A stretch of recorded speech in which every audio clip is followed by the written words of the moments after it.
Assalamualaikum warahmatullahi wabarakatuh.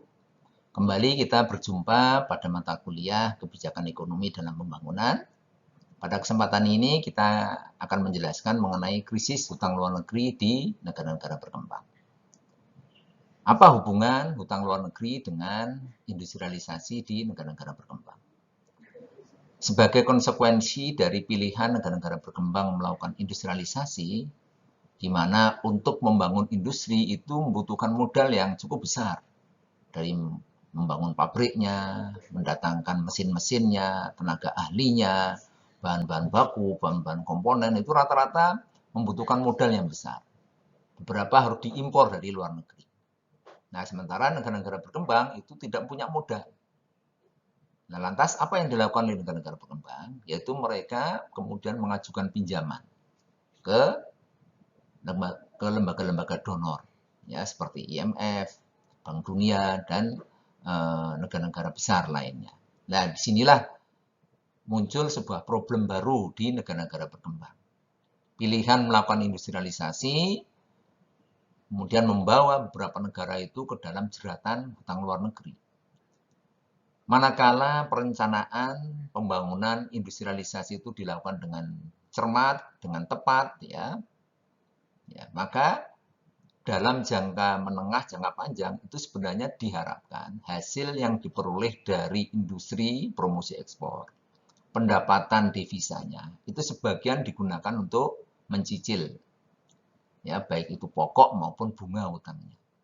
Tapi di sisi lain ada ya beberapa negara yang gagal dia melakukan perencanaan pembangunan termasuk pilihan strategi industrialisasi dan juga pengelolaan hutang luar negeri. Ya, baik itu mungkin salah sasaran, ya, strategi yang kurang pas, dan juga kasus-kasus kebocoran dana pembangunan di negara-negara berkembang itu menyebabkan beberapa negara itu terjerat di dalam hutang luar negeri. Dan disinilah mulai muncul persoalan krisis hutang luar negeri. Nah, saudara sekalian, ada satu fenomena yang menarik ya kaitannya dengan bagaimana aliran modal di negara-negara berkembang yang disebut dengan fenomena petrodolar, ya, fenomena petrodolar. Jadi fenomena petrodolar ini merupakan salah satu fenomena terutama pada negara-negara teluk yang kaya minyak, yang mereka itu mengekspor komoditas minyak, ya. Minyak ini bagian dari komoditas primer, ya, sektor pertambangan.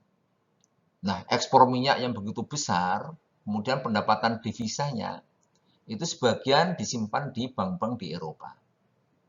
Karena sebagian besar negara-negara di Eropa itu adalah umat Islam, ya, yang mereka itu mengharamkan bunga karena dianggap riba, maka kemudian bunga, ya, dan juga sebagian dana yang masuk di bank-bank di Eropa itu kemudian oleh bank itu diputar lagi, digunakan untuk meminjamkan, ya, untuk meminjami kepentingan pembangunan negara-negara berkembang.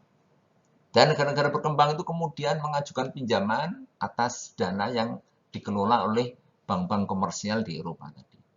Dan dari situlah bank-bank itu punya pendapatan yang besar. Jadi di sini satu catatan ya dari fenomena petrodolar itu betapa dana yang sebenarnya dari negara berkembang itu kemudian dikelola oleh negara-negara maju lewat lembaga-lembaga perbankan komersial.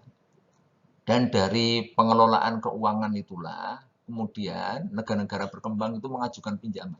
Jadi sebenarnya negara-negara berkembang itu minjam uang yang sebenarnya itu uang milik negara berkembang itu sendiri lewat ekspor minyak tadi itu.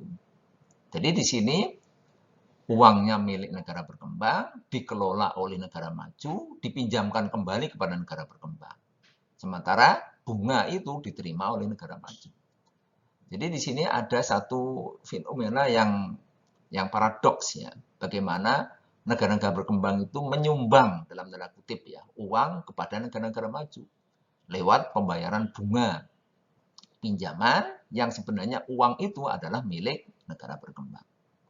Dan disinilah sebenarnya sebuah fenomena ekonomi yang di satu sisi sebuah ironisme ya, bagaimana kebutuhan dana pembangunan dari negara maju ke negara berkembang, tapi ternyata dana yang dipinjami itu adalah dana dari negara berkembang itu sendiri. Ya. Nah, makanya di sini perlu ada upaya untuk bagaimana penyelesaian utang luar negeri itu dengan baik-baiknya. Nah, saudara sekalian, kaitannya dengan stabilisasi makroekonomi, ini kaitannya dengan bagaimana menjaga dampak ya fluktuatif dari negara-negara berkembang yang kemudian masuk dalam sebuah kancah perdagangan internasional. Jadi di situ ada fenomena industrialisasi, ada fenomena ekspor impor, ya ada fenomena hutang luar negeri dan sebagainya. Artinya apa? Artinya negara berkembang itu sekarang menjadi semakin dinamis begitu. Dan juga menghadapi risiko yang juga semakin besar. Termasuk risiko gagal bayar, ya. Termasuk risiko misalnya negara itu kemudian dianggap sebagai negara yang tidak mampu memenuhi kewajiban internasionalnya dan sebagainya. Nah, disinilah sebenarnya kita perlu melihat bagaimana kebijakan stabilisasi makroekonomi. Yaitu antara lain adalah penghapusan atau liberalisasi terhadap lalu lintas devisa.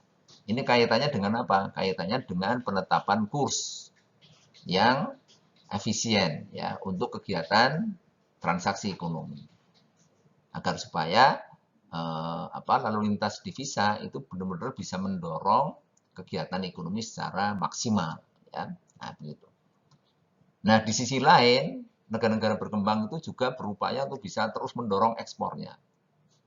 Untuk bisa meningkatkan pendapatan devisa, dan pendapatan devisa itu sebagian untuk membiayai impor dan juga untuk membayar cicilan hutang serta bunganya.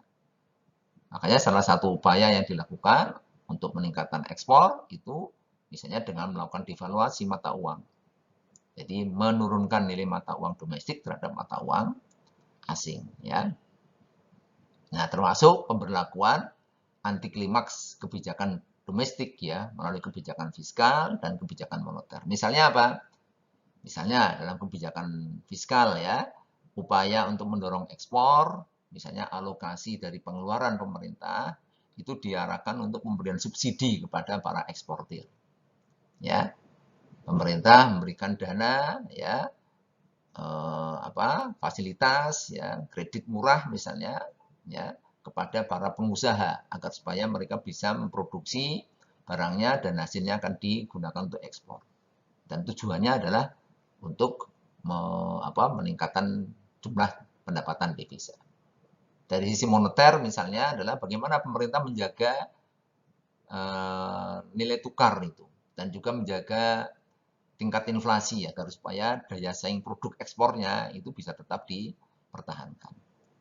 Tapi disinilah ya perdebatan itu muncul kaitannya dengan kepentingan pembangunan ini untuk siapa, ya anggaran ya APBN itu diarahkan untuk siapa? Kalau diarahkan untuk mendorong industrialisasi misalnya, industrialisasi itu milik siapa? Golongan mana? Ya, makanya disitulah muncul sebuah perdebatan ya bahwa pembangunan ekonomi di negara-negara berkembang termasuk misalnya mendorong industrialisasi itu yang diuntungkan siapa? Ya, apakah semua masyarakat diuntungkan dengan kebijakan industrialisasi? Ya, atau hanya sebagian kelompok saja? Makanya di sini muncul sebuah persoalan tentang ketimpangan pendapatan, ya, termasuk upaya peningkatan investasi asing. Apa yang dilakukan? Ya, misalnya alokasi pada APBN ya kebijakan fiskal itu diarahkan untuk pembangunan infrastruktur jalan, jembatan, bandara, pelabuhan dan sebagainya. Untuk apa? Untuk meningkatkan minat investor asing untuk berinvestasi di negara berkembang itu. Nah saudara sekalian, karena negara-negara berkembang itu hutang itu dari waktu ke waktu terus meningkat. Ya, sehingga ada beberapa negara yang terpaksa terlilit hutang luar negeri. Karena bagaimana solusinya? Nah, solusinya adalah pertama melakukan restrukturisasi hutang luar negeri. Artinya apa? Beberapa komponen atau bagian dari hutang luar negeri itu ada yang kemudian dijadwalkan kembali. Ya, dijadwalkan kembali. Misalnya yang harusnya dilunasi pada tahun ini kemudian diundur, ya.